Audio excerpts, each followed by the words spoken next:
into Pemberton in 1921, which in the spring of 1921.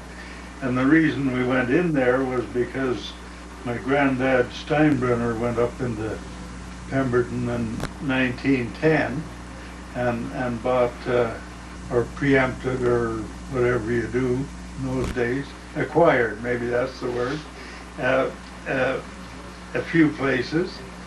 And then our uncle Tom, he went up in about 1916 and he built 3 shacks or houses. They called them houses in those days. And there was one across from Van Beem's or Landsberg's and one across from Girling's on the opposite side of the river to where the road is. And then the one at our place at Fowler, and that was, well, then we stayed there until the next spring, and about May the house burnt down, and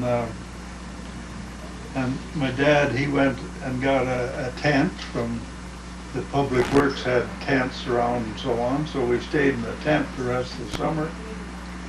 And no, before the house burned down, Edith was born.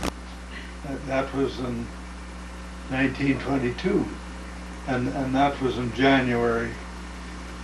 And when she came home, she stayed at my mother and her Vanderhoop went down to the train and brought them up to Vanderhoop's, and then in the morning, why, he came up with the cutter and crossed about at Ed Ronan's and came up through the bush from Herb Steinbrenner. He had a cabin down there and up to where the house was. And then, what did we do then? I guess when the house burnt down, my mother and dad went up to get the trunk out of the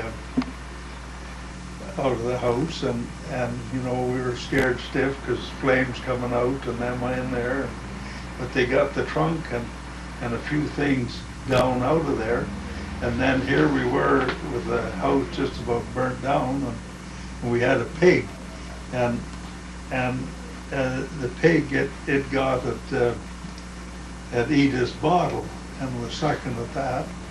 But Ma and Pa, they got the box of chocolates that were in with some of the other stuff that they got out, and Alice and Leonard and I were eating the chocolates, and the pig was sucking at Edith's bottle, but then that was about the end of anything to eat too.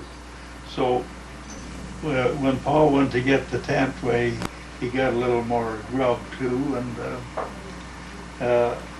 then and Doc Swire, his horse was over there, one horse, and he was scared that would get burnt up too, or Madam Swire was scared that was going to get burnt up. Doc Swire, he was the vet from the First World War. Then anyway, then Herb, he'd already built a shack down at the end of the Fowler's Lake, and we went down there.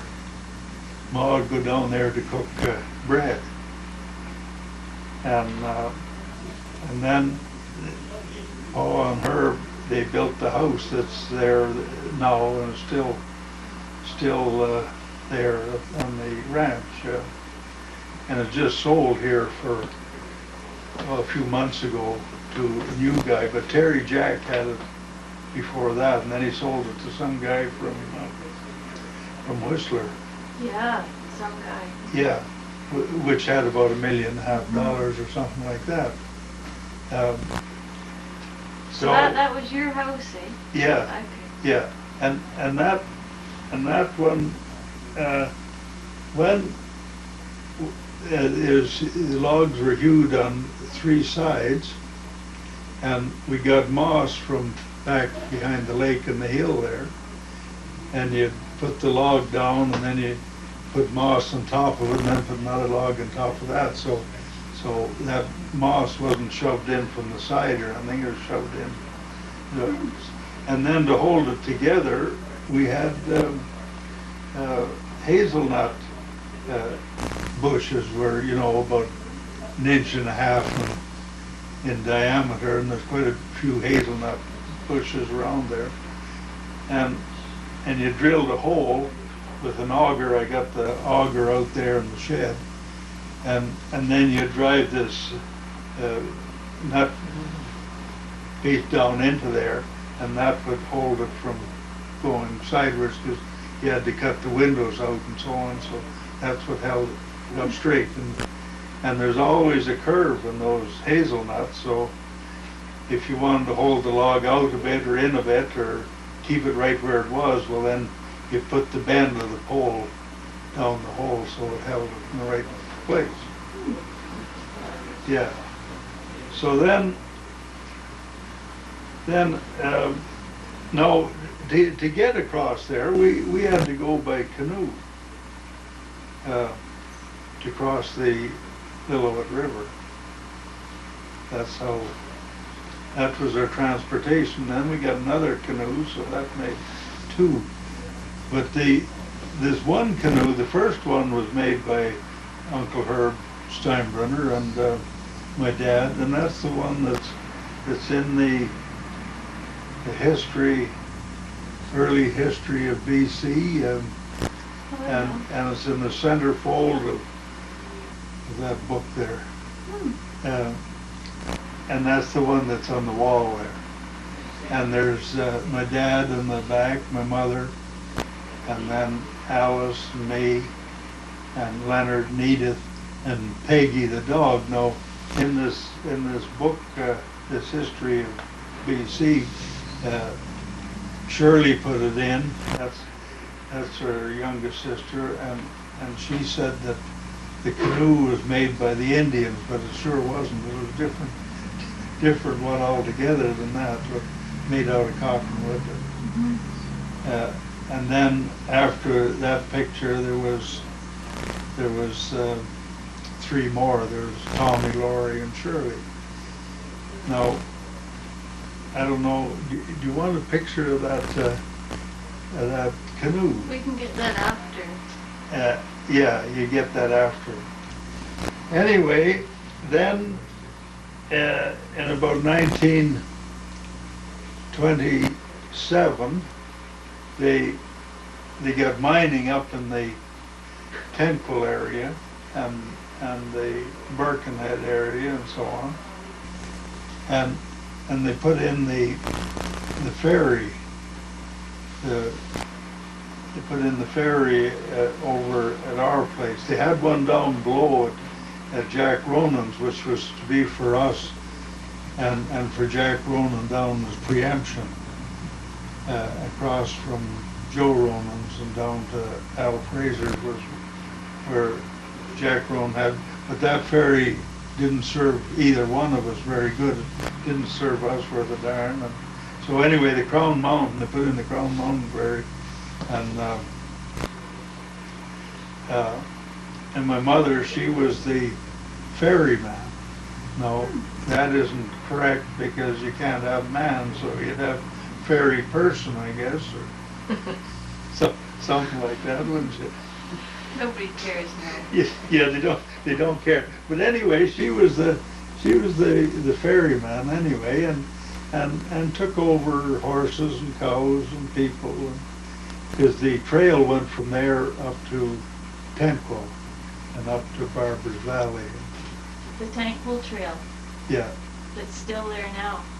Well, it's in. I don't know if anyone uses it. Yeah. Right at the end of the forestry bridge there. Yeah. Well, it started in farther down, about, I imagine maybe a half a mile farther down, and the trail went from our place up to there, and then cut across. Yeah. But the one at the forestry bridge, that cuts in up the trail a ways. The other one came. Yeah, well, it wouldn't be still used, but I bet there's traces of it. Oh, yeah, Yeah. yeah. But the one, that went up to Wolverine Creek and then into Tentlow. And they put it there because the one that was there before went into Johnny Sandy Creek and then up to behind Copper Mound up to Crown Mound. And then over into Barber's Valley. Mm-hmm. But in about 1927, 26, they put in the one farther down that went from Johnny Sandy, that's where it cut off from the other one, and went up and through the pass. And my dad and Bert Perkins and Red Mahan and they all worked on that one. Al Fraser and put it around the other way. And it was just mining exploration, or were there real mines up there? Well, no, they're just holes. Yeah. Yeah, and they're just prospecting. And John Jack, where he was up, he had some prospects around Copper Mound. But the old trail went up to Codman's and around. This other one was a shortcut up and not nearly as high. And when we were kids, we went up there and Perkins, he fed us some blueberry pie, and they had a camp right where the trail crosses Wolverine Creek, and that tasted pretty darn good. But